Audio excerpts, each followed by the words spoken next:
Hare Krishna. Everything is not in the mind, but everything comes through the mind. Now, some people often undervalue or underestimate the power of the mind, and some people overestimate its power. So, some people say that whatever is in the mind doesn't matter, only the physical reality matters. And if life is tough, it's tough. And some people say actually all problems are in the mind. There is, if you think there is no problem, then there is no problem. Now, this is not reality. Neither of these two extremes are the reality. Everything is not in the mind. There is a physical reality, and we have to deal with the physical reality in physically appropriate ways. So if there is a wall in front of me, and if I think there is no wall, that the wall is just in my mind, and I walk into the wall, I'll bang my head. So everything is not in the mind, in the sense that everything is not just a mental construct. There are physical realities also out there. Having said that, everything comes to us through the mind. So if we consider the physical reality is here, the mind is here, and then the conscious observer, the soul, are here. So we don't connect with the physical reality directly. It is only through our mind and the mental constructions present therein, is through them that we perceive the physical reality. And that's why it's important for each one of us to know that the mind plays a pivotal role in shaping our perception of reality. And why is understanding this important?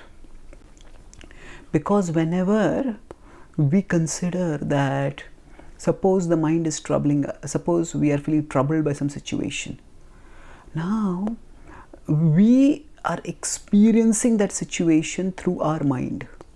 And that means that if we can change our perception of that situation, then we can put ourselves at relatively lesser distress. So for example, somebody has insulted us.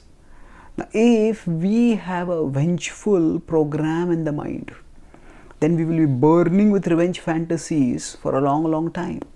Or if we have a self-pity program in the mind, then we will start thinking, oh, everybody keeps trampling over me, life is terrible, and people are horrible, and I am worthless. And again, that will hurt us much more.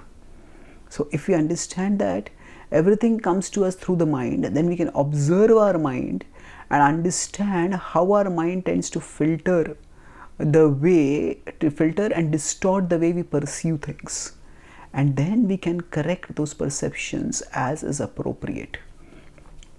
So that would mean that we work diligently to distance ourselves from the mind and to evaluate the mind before we evaluate what is being shown by the mind.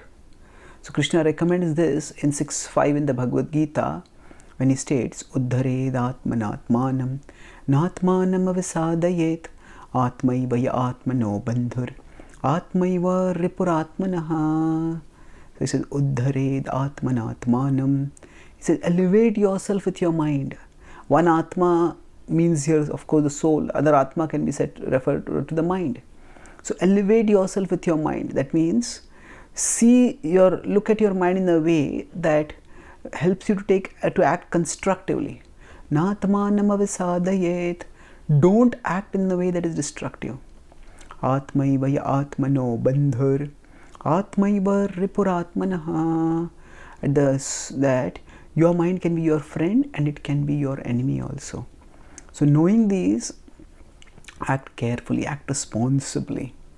So the balanced middle ground between overestimating the mind, considering that everything is in the mind, and underestimating the mind, believing that everything is the physical reality, is that everything comes through the mind. And when the mind processes things unhealthily, destructively, then it hurts us. And when we can reprogram our mind through purification and through intelligent processing, then we can pursue things in a way that is constructive, and thus we can create a better life for ourselves. Thank you. Hare Krishna.